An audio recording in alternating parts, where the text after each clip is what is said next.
La joven de Tetuán y el lazo invisible. Escucha esta historia que hoy te voy a compartir de mucha reflexión. En la antigua ciudad de Tetuán, en el norte de Marruecos, donde las calles guardan historias de generaciones, judía sefardí, vivía una joven llamada Rahel Bat Miriam. Rahel era conocida entre las mujeres del barrio por su carácter firme y su mente clara. Trabajaba con sus padres en el pequeño negocio de telas del Zoco, ayudaba a su madre a preparar la casa antes de Shabbat y cada mañana salía al patio para respirar el aire fresco del amanecer. Era una mujer con metas, disciplina y muy alegre, hasta el día en que conoció a David. Se encontraron durante una boda de la comunidad bajo la jupa. Mientras la familia cantaba y celebraba, David se acercó a hablar con ella. Tenía una mirada intensa, una voz tranquila que parecía envolver todo lo que decía. Al principio, Rahel pensó que era simplemente atracción, pero pronto comenzó a sentir algo extraño. No era un amor ligero ni sereno. Era algo más pesado, como si un hilo invisible se hubiera atado dentro de su pecho. Pensaba en él al despertar, mientras trabajaba, incluso cuando trataba de concentrarse en sus rezos.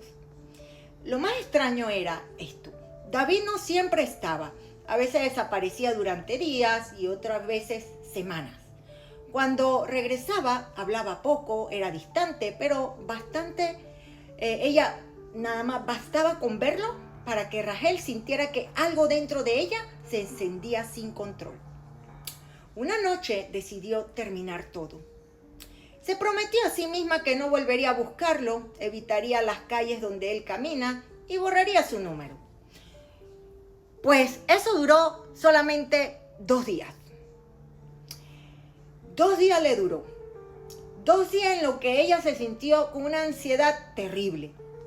El pecho se le cerraba. No podía comer, no podía dormir, no se podía concentrar. Era como si algo invisible tirara de ella hacia él. Finalmente le escribió y en el momento en que él respondió, la ansiedad desapareció. Eso fue lo que la asustó. Semanas después, mientras ayudaba a su tía a encender las velas de Shabbat, la mujer la observó con atención. Rahel, le dijo en voz baja, ¿ese hombre te regaló algo? Rahel pensó un momento. Sí, un perfume. Era un frasco pequeño que David le había dado una noche diciendo que el aroma le recordaba a ella. Desde entonces Rahel lo usaba casi todos los días. La expresión de su tía cambió. La mujer bajó la voz y dijo algo que hizo a Rahel que ella se sintiera con mucho escalofrío. En estas tierras hay personas que conocen trabajos antiguos y cuando alguien es amarrado con ellos, ya no decide con la cabeza. Desde esa conversación, Rahel empezó a notar lo mal que ella estaba. Su rendimiento en el negocio comenzó a caer. Se distraía, se equivocaba con las cuentas, dejó de salir con sus amigas, dejó de hacer las cosas que antes ella amaba. Su vida comenzó a girar alrededor de alguien que ni siquiera le daba paz. Y lo más fuerte era esto. Había días en que lo odiaba, días en que decía con fuerza, ya no más. Pero después de unas horas, algo dentro de ella empezaba a inquietarla. Una presión en el pecho, una voz silenciosa que la empujaba a buscarlo otra vez. Algunas noches se miraba en el espejo de su habitación y no reconocía a la mujer que veía. La Rahel fuerte, clara, segura, parecía haber desaparecido. Y cuando toda la casa quedaba en silencio, mientras la luz de las velas de Shabbat se apagaba lentamente, siempre volvía a la misma pregunta que le daba miedo responderse. ¿Y si alguien realmente había atado su alma y ya no era dueña de su propia voluntad? Bueno, durante varias semanas, Rahel continuó viéndose ella en ese estado, luchando contra su interior. Había momentos en que recuperaba la claridad y comprendía que aquello no era amor. Pero luego regresaba la misma sensación de la presión en el pecho, como si algo tirara de su corazón. Su tía comenzó a preocuparse. Una tarde, mientras preparaban la mesa para Shabbat, le dijo en voz baja: Rachel, hay una mujer en la ciudad, una mujer muy temerosa del cielo. Muchos han ido a verla cuando sienten que algo no está bien en su espíritu. Y Rachel preguntó: ¿y quién es? ¿Es una curandera?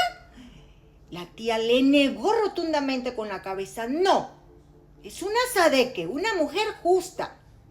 3 días después caminaron hasta una pequeña casa cerca de la antigua sinagoga. La mujer que abrió la puerta era una anciana. Sus ojos tenían una calma profunda. Se llamaba Rabani Rivka. Rachel contó toda su historia. El encuentro con David, la ansiedad, la sensación de no poder apartarse de él. La anciana escuchó en silencio. Solo al final hizo una pregunta: ¿ese hombre te regaló algo? Rachel pensó un momento: sí, un perfume. La sadeque le pidió que lo trajera. Cuando el frasco estuvo sobre la mesa, la mujer lo observó en silencio durante unos segundos y luego dijo con suavidad: a veces el corazón se ata solo, pero otras veces hay manos que ayudan a hacer nudos. La anciana tomó entonces un pequeño libro de Teilín, salmo, que estaba muy gastado por los años. Encendió una vela, comenzó a recitar varios salmos con profunda concentración. La habitación se llenó de paz extraña. Rachel sintió algo que no había sentido en meses: silencio dentro de su corazón.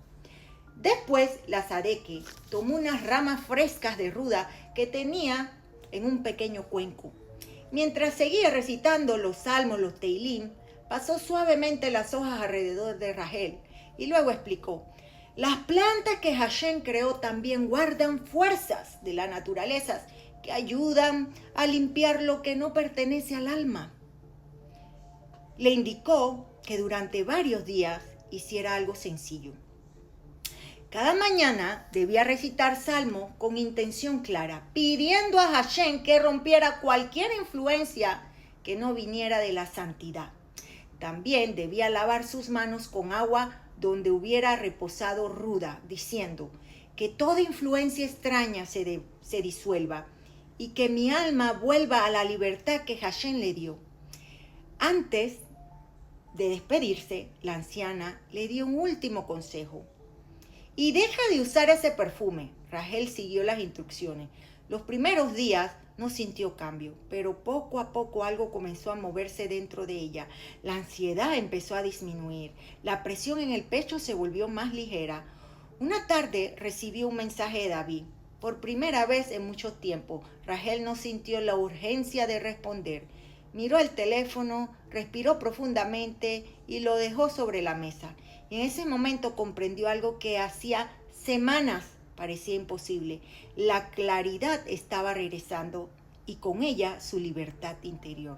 Porque cuando una persona vuelve a la luz de la tefilá, la pureza del corazón y la conexión con Hashem, ningún lazo oscuro puede sostenerse para siempre. El alma siempre encuentra el camino de regreso hacia su verdadera fuente. Así que aquí te dejo con esta hermosa historia de mucha, pero mucha reflexión. Y si te gustan mis videos, compártelos y dale like. Y en el libro de Ajin Hará que hice, explico cómo trabaja el mecanismo del mal de ojo y las influencias y cómo te puedes proteger. Y también explico las ceremonias que hacen los grandes mekubalín en Israel cuando son casos muy severos. Así que si te interesa ese libro, escríbeme la palabra libro y con gusto te lo mando.